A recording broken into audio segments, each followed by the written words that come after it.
नमस्कार, मेरा नाम चंदन भारद्वाज है और आप देख रहे हैं समाज की बात बाय आर्या। दोस्तों, समाज की बात में आज कोई कहानी नहीं सुनाई जाएगी। आज एक आईना दिखाया जाएगा। ये वीडियो किसी एक व्यक्ति को कटघरे में खड़ा करने के लिए नहीं है। ये वीडियो उस सोच को कटघरे में खड़ा करने के लिए है जो ग्लैमर देखकर सवाल पूछना बंद कर देती है। क्योंकि जब तक हम तालियां बजाते रहेंगे, सिस्टम जवाबदेह नहीं बनेगा। और याद रखिए, ये कहानी सिर्फ एक आदमी की नहीं है। ये कहानी हमारी चुप्पी और हमारी पसंद की है।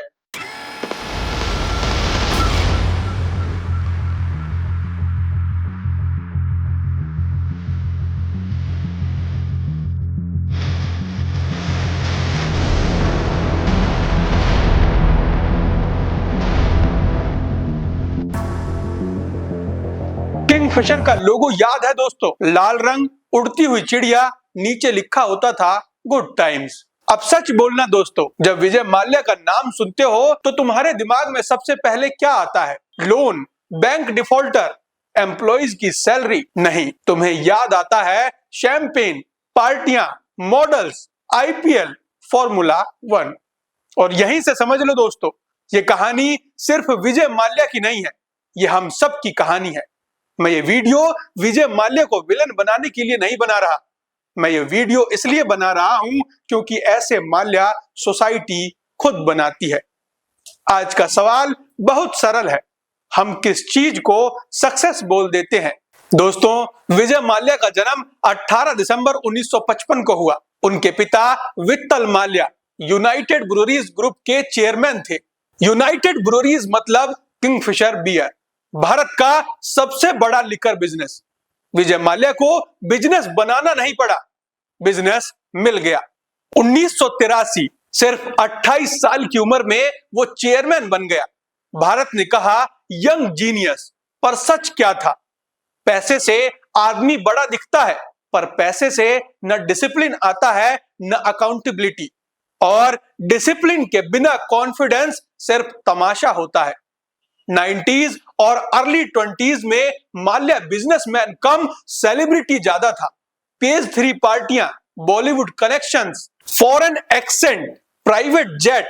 मीडिया ने नाम दिया the king of good times, और इंडिया ने इस टाइम को सीधे गले से लगा लिया। अब मैं तुमसे सीधा सवाल पूछता हूं, हमने कभी पूछा गुड टाइम किसके लिए?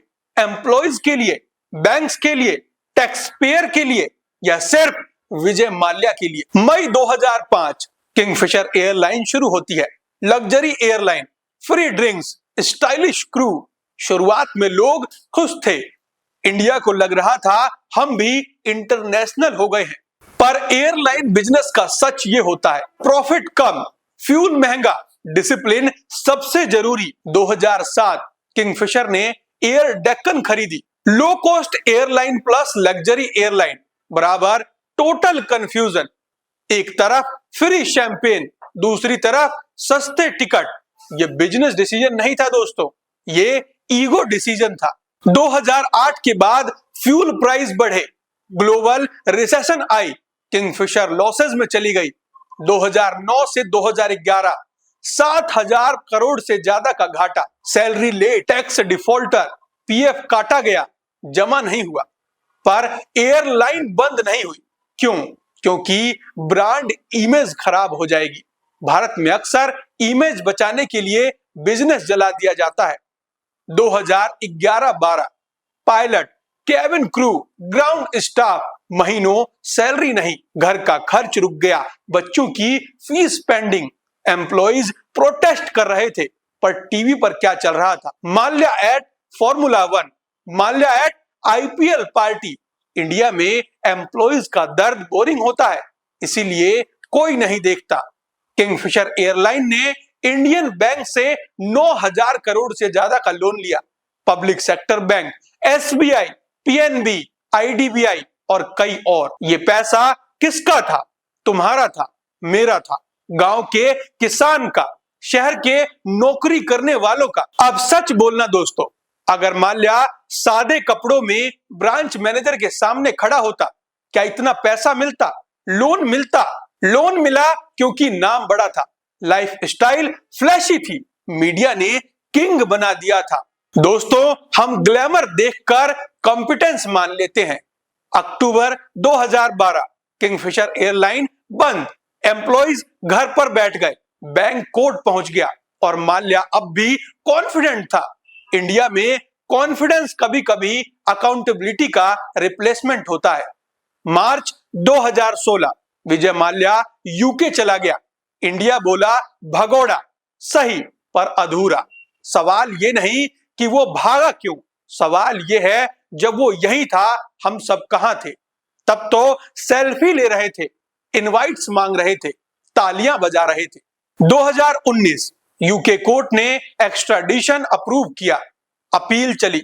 2022 से 2024, इंडियन बैंक ने 14,000 करोड़ से ज्यादा रिकवर किया।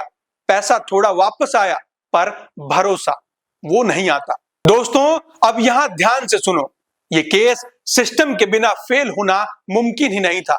बैंक्स सूट अच्छा, loan pass, risk department file पर साइन, पार्टी में फोटो, रेगुलेटर्स सैलरी लेट, थोड़ा टाइम दे देते हैं, मीडिया कैमरा ग्लैमर के पीछे, सच अंधेरे में। पॉलिटिक्स अभी अनकंफर्टेबल मत बनो। और सबसे बड़ा फेल्योर हम। दोस्तों, गांव का आदमी पूछता है अगर मैं लोन ना चुकाऊं तो बैंक मेरी भैंस खोल ले जाते हैं, पर ये जेट लेकर कैसे उड़ गया। शहर का आदमी पूछता है हम जैसे लोगों के लिए रूल टाइट है और इनके लिए फ्लेक्सिबल क्यों। सच ये है, रूल सबके लिए एक जैसा नहीं होता, स्टेटस के हिसाब से बदलता रहता है। और जब तक हम तालियां बजाते रहेंगे, रूल बदलते रहेंगे। तो दोस्तों, ग्लैमर को क्वालिफिकेशन मत बनाओ, लाइफ स्टाइल लीडरशिप से जोड़कर मत देखो। नंबर पूछना सीखो, बैलेंस शीट भी मांगो। सैलरी लेट मतलब डेंजर सिग्नल, इसे इग्नोर मत करो। मीडिया को हीरो मेकर नहीं, ऑब्जर्वर बनाओ। बिजनेसमैन को भगवान मत बनाओ, वो भी गलत हो सकता है। तो हाँ दोस्तों, विजय माल्या ने गलत किया, इसमें कोई शक नहीं, पर उससे भी ज्यादा गलत क्या है सुनो। हमने उसे सिर पर बिठाया, हमने सवाल पूछना बंद किया, हमने ग्लैमर को ज्ञान मान लिया, और जब सब कुछ टूट गया हम बोले शॉकिंग।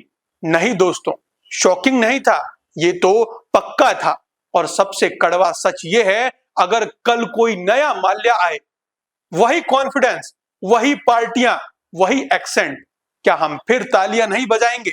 सच बोलना दोस्तों, क्योंकि अगर जवाब हां है तो प्रॉब्लम विजय माल्या नहीं है, प्रॉब्लम हम हैं। अगली बार जब कोई शैंपेन के साथ सपना बेचे, एक ही सवाल पूछना, अगर ये फेल हुआ तो बिल कौन भरेगा। अगर जवाब तुम हो तो ताली मत बजाना। यहीं से बदलाव शुरू होता है।